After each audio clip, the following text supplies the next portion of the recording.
Today's video, gagawa kami ng 3D house. Ay, ito ang gagamitin natin, marker o kaya lapis. At huwag mo kakalimutan ng glue at gunting. Careful kayo sa gunting. Ito mabili kong color. Ito lang mabili ko. Natira ni mama. First, gumawa ng square. Ito ba yung ginawa namin? I-bold na namin siya.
Ito yung gugupitin namin.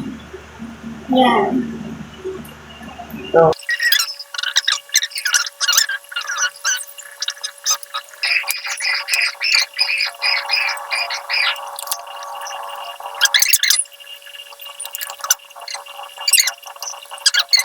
Ikitin na natin. Gagawin na natin siyang box.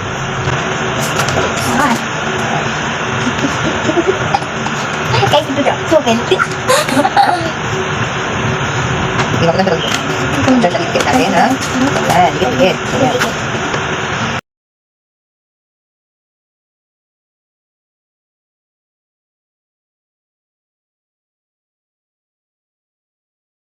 Ayan na, guys. Harap na natapos. Pag-iitin mo na yan. Ganito namin sa Ayan. Medyo mahirap na, guys. Gagawa na kami ng bubong. Nagawa na kami ng bubong. Gagawa na kami ng bubong. Kasi sarado pala siya. Baka siyang bubong. Hindi mo na kami ito. Tatakpan na lang namin. Ganun daw din.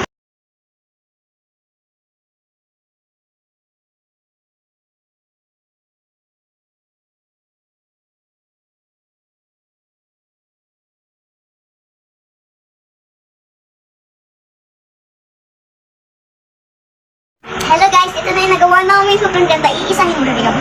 1, tapos 2, and then 3, tapos 4. Dami naman. Ganito. 1 to 100. Ito ang gagawin nating Ano po? living room. Living room. Next, tayo mag-i-design yan sa exit. Next, ito naman is room. Room. Next, this is kitchen. Kitchen. And then, next one is, ano ba isang kulang? Bathroom. Bathroom. Yan. Water paligo. Watch niyo po yung gagawin ni exit dito sa bahay niya. Guys, magpapaliit ako.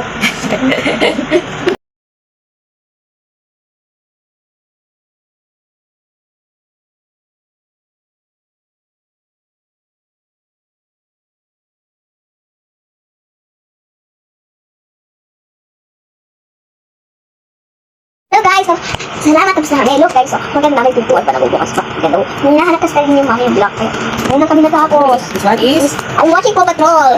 ano to? Anong part to? Living room. Okay, next is, Bedroom. it's exit bedroom. This is bedroom. Next, this is kitchen. Ito yung ref niya. Ayan. Next, ano next mo? Last one is CR. Sabi na. toilet. Toilet. Look. That's all, guys. All done. This is Door. 3D house. 3D paper house.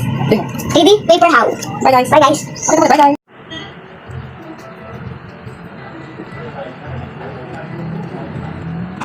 Hope you like it. Thank you for watching.